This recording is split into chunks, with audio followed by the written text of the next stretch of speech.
Today, we're going to talk about a character who's been part of Dragon Ball since the very beginning. Nevertheless, it's only been in the most recent few years that she's actually managed to become a sort of controversy amongst the fandom, and generating a little bit of ick in the process. It's very amusing actually, given that it occurred right around the time when she was being given more dimension for the first time ever. Probably one of the best moments in the entire character's life, when she was beginning to almost feel like a distinct person instead of part of another group, just a lackey. That's correct. The topic of discussion for today is Mai. Not Mai. So where do we even begin when it comes to her? The first time we see Mai is in the 18th chapter of the Dragon Ball manga, when she's obviously attempting to take said Dragon Balls from Bulma with the help of the now legendary Pilaf machine, most recently brought back to life by Beta 2 in the manga. In the anime, she makes her debut in the very first episode, so there's no mincing about here, accompanying Pilaf as he receives his very first Dragon Ball. This gives the impression that her entrance takes place rather earlier in the series. In the beginning, she's little more than Pilaf's servant. We don't really pay much thought to her because Pilaf is the main focus here. She's a little bit more serious than Shu, so she's the more stoic one, and more serious than even her boss, who is completely mad with power. Though she does possess a rather crass sense of humour, so she's not a complete robot or anything. There is something to her, even if just like the rest of the group she frequently gets scared or something really horrible occurs to her, and naturally them being the bad guys, of course bad things are going to happen. They can't win in Dragon Ball. At least not yet. And you're probably familiar with this awful version of the trio trope already, you know.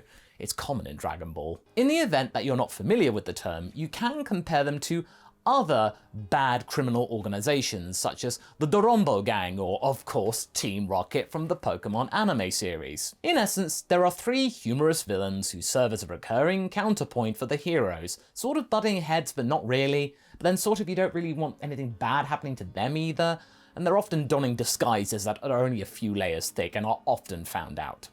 If we were to follow Mai's path to the absolute letter, we wouldn't really learn all that much about her, to be honest. Her primary activity consists of tagging along with the Pilaf gang and causing the Dragon team a moderate amount of inconvenience, but not outright despising them. Because remember in GT, when Goku just sees them, they go, "Oh yeah, you're the Pilaf gang, huh?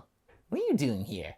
I mean, yeah, you wouldn't normally have that with any other baddie. And as I mentioned, following the character's absence in Z, she reappeared as an adult twice in GT. The first time was when Pilaf, as I said, used the Black Star Dragon Balls to convert Goku into a child. A rather haphazard wish that they really should have been paying more attention, considering Pilaf knows all about the Dragon Balls. You really don't want to be saying a glib wish under your breath, the dragon's going to hear it. And the second time was when Goku rescued her and her friends whilst he was in Super Saiyan 4.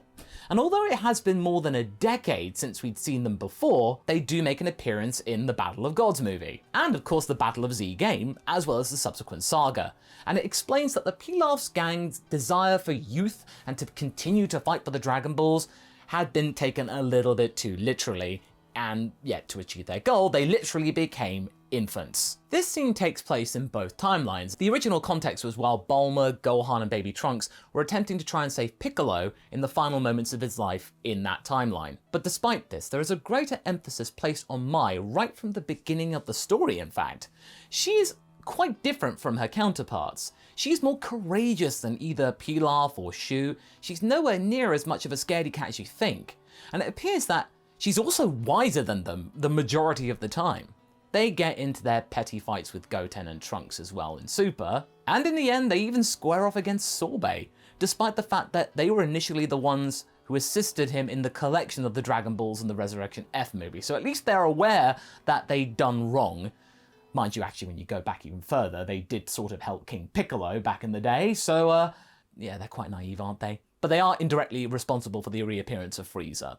But in the end, the Capsule Corp does end up recruiting them as employees, and they've actually been pretty good. And here we are, at the beginning of the Goku Black arc, the one that endowed Mai with the most personality and screen time, while simultaneously elevating everything else to a higher level of contentiousness. Because there is actually a second Mai who we will refer to as Future Mai, who, quite frankly, I think was one of the best characters in the entire saga. She carried it for me. And as you're most likely aware, she is currently dating Future Trunks at the moment. You might also be aware that Future Mai is an amazing, brave, and kick-ass person, as I initially kicked off this bit of the discussion. The character of Future Mai stands really well on her own, and we really enjoy seeing her. She's really brave, including the fact that going up against Goku Black, she's prepared to use a sniper rifle to try and get him in the head. It's possible that she may have caused some significant harm if she actually shot right. In fact, you could have done a what if of what if actually Mai had hit square and true, with Goku proving that if you let your guard down, bullets can hurt you, then, you know, Goku Black letting guard down whilst having tea might have actually saved the day with, you know, a snipe. She's responsible, she demonstrates concern for people in the future, and in general, she demonstrates a significant degree of growth as a character. These are all qualities that are appealing about said character, and it actually makes us care about them. But the thing is, once Future Trunks leaves, present Trunks and present Mai do develop crushes on their respective future versions of themselves. Although it is strongly indicated that it's something more than that. They're basically the same in a way. The relationship in the current editions is also rather complicated. Despite the fact that it appears quite straightforward, there's a lot going about this, as many of you would like to point out. Even though it's easy to miss this fact, given that both Future Trunks and Future Mai are consenting adults in the future, present Trunks, as of now in the manga, is still a teenager, whilst Mai is a woman in her 40s or so, despite the fact that they sometimes behave as if they are children, because obviously you're in the body of the child, there are still developing things going on, you're bound to be affected in some way, but nevertheless, it is strongly suggested that the character does recall their previous lives. They haven't completely lost their memories, and that's even though the fact that they have been given a fresh start of sorts anyway. It's weird. But then again, the Dragon Balls are weird. But it is impossible to avoid bringing up this issue whilst discussing Mai, since it's very problematic, and I know a lot of you in the comments are going to be thinking, oh god, Toriyama, stop this is weird! I mean, at least the Future Trunks, Future Mai one's less weird. But let's skip ahead in time to the superhero saga and visit Mai when she's a younger adult. She appears to be an effective employee at Capsule Corp, very keen to toe the line. And despite the fact that Trunks has a crippling crush on her to the point of making it look embarrassing, she does really not appear to be interested in him at all. I really don't think we're going to see this happening in the actual timeline.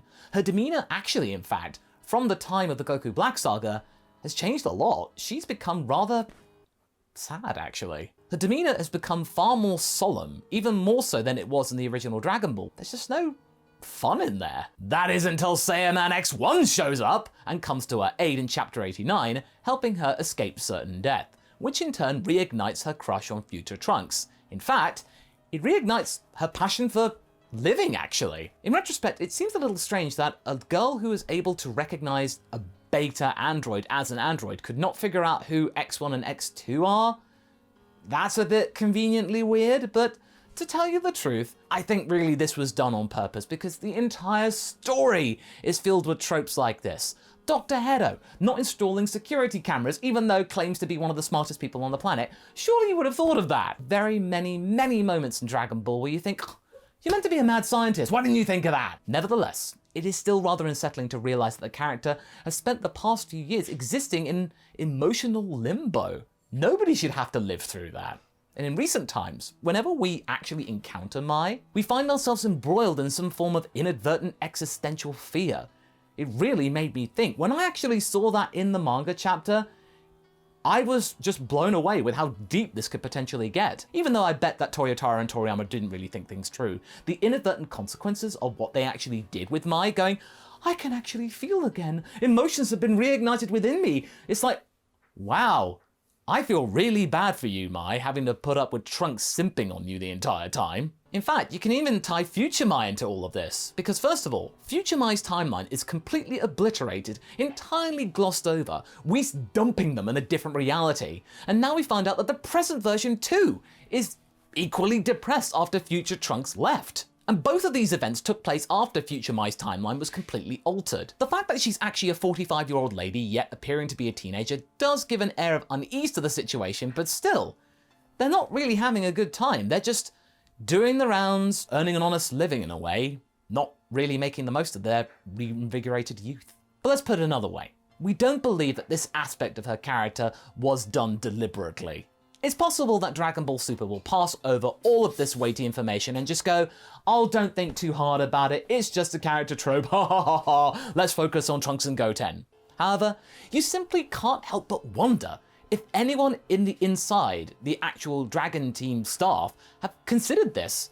Is it a matter of different cultures that we're overthinking this and we're just putting on our own Western parameters on it? Simply because it's not that Super Mai is a terrible character or anything.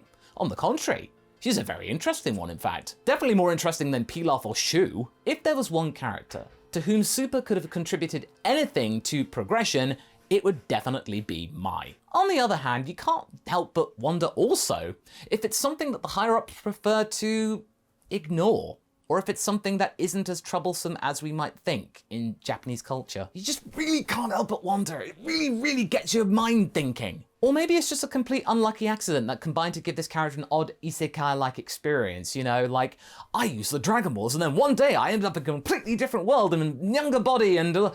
oh, I'm really, really sad now. Because if she does recall anything vividly, her brain needs to develop before she can completely understand it, forcing her to unlock her prior existence as she grows up. Then actually that's an even more disturbing possibility. If your entire memory comes back completely online, you then realize, what have I done? I've wasted my youth again! And as we've established, we have a favourable opinion of Mai. We want her and the Pilaf gang to do well.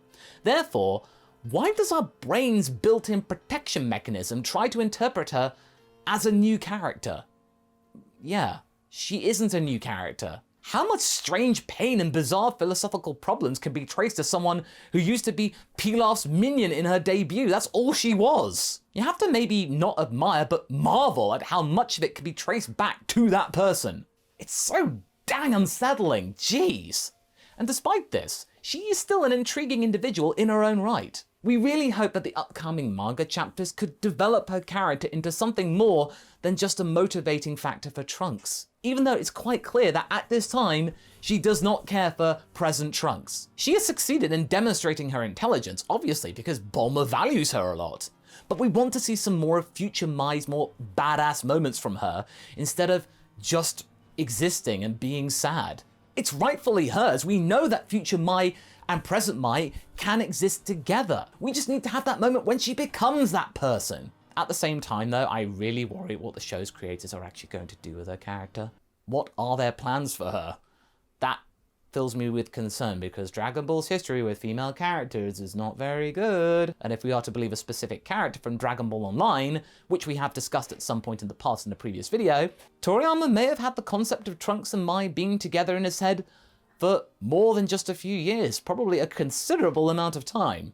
And there is a lot of tension between the two, but then again, Japan, please, this is kind of weird. The future version was okay, but the present one isn't so okay. What would actually happen if Mike told him the circumstances of her being in a teenage body? Would that change anything? Ah, hey, Chuts, age is just a number.